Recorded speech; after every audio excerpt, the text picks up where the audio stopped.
Okay, class, so for this recipe we will need a picture of some pears, as you're seeing here, or oranges, or apples, or rambutans, or stones, or potatoes.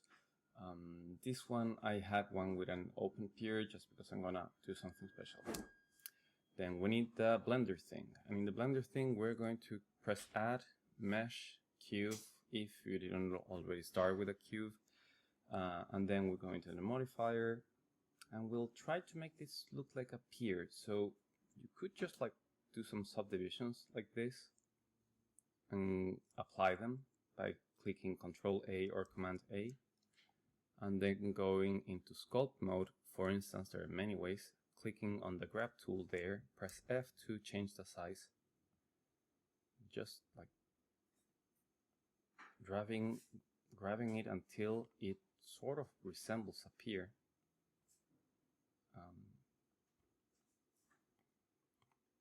Which is what I'm going to do now.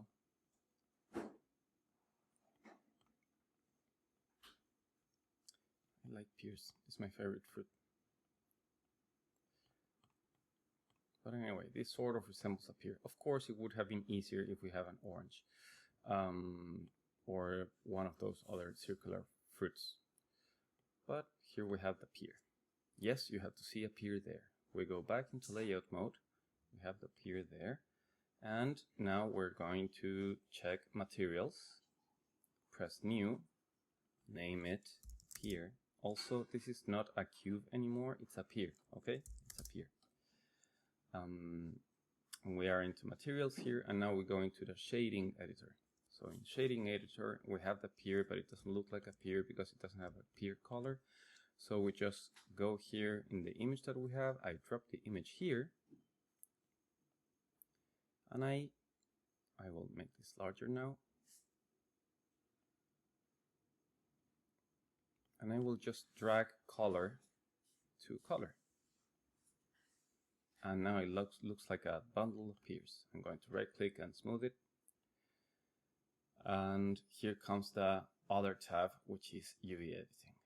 So I'm gonna go to the UV editing tab. Here we have that lovely photograph of a pear family and the Christian cube. And I'm going to choose a nice side and press into edit mode. Press A, press U, and choose. And there are many ways to project textures. So I will choose in this case project from view.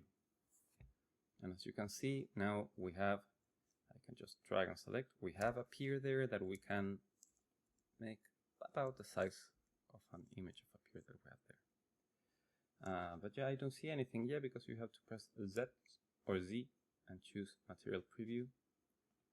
And now here's your pear texture. It has this stretching. This is particular of this kind of projection. The advantage is that, you can see that there are two sides with decent resolution. But for this time, it's going to be sort of okay. Now, let's say I want to, and this is the bonus point. Let's say I want to have a slice of a pear and have it a bit different. I can go into edit mode. I will choose faces by clicking on the face selection there, or 3, and I will hold Control and click so I can draw some sort of boundary here. I just want to select the faces, so then I can press X, delete them, then press A, press P to separate them by loose parts. And now I can delete that whole thing, and we have an empty shell of a pear. I will go back into edit mode. If I press and hold Option key and I select one edge, I can select all of them. So now I can go into face. Again, I'm in selection in edit mode. So now I can go into face and choose grid fill. And there's a tiny thing here that says grid fill, which I will adjust. And perfect. Now, simultaneously, we have this mesh that appears here in the UV editing tab, so I can move it. I can select these edges here. I would recommend actually using proportional edit, which is that button, or the letter O, and just it makes things a bit smoother.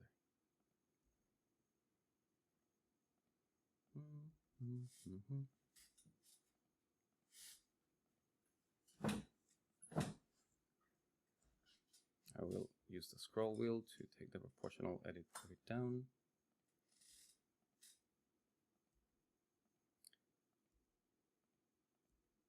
And I think we have up here.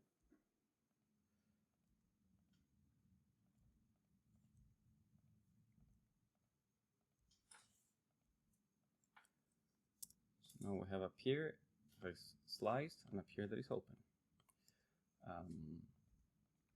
That's more or less one of the principles of mapping. There are different types of maps. For instance, if you have an image of the moon, you might want to do a different kind of projection that is called spherical projection. We'll see those in other videos, but for now, please just have fun with the pears, your pears in class, and just upload one fruit or bundle if you just like it, fruit, rock, or potato, into the assignment folder. And that would be it. Thank you.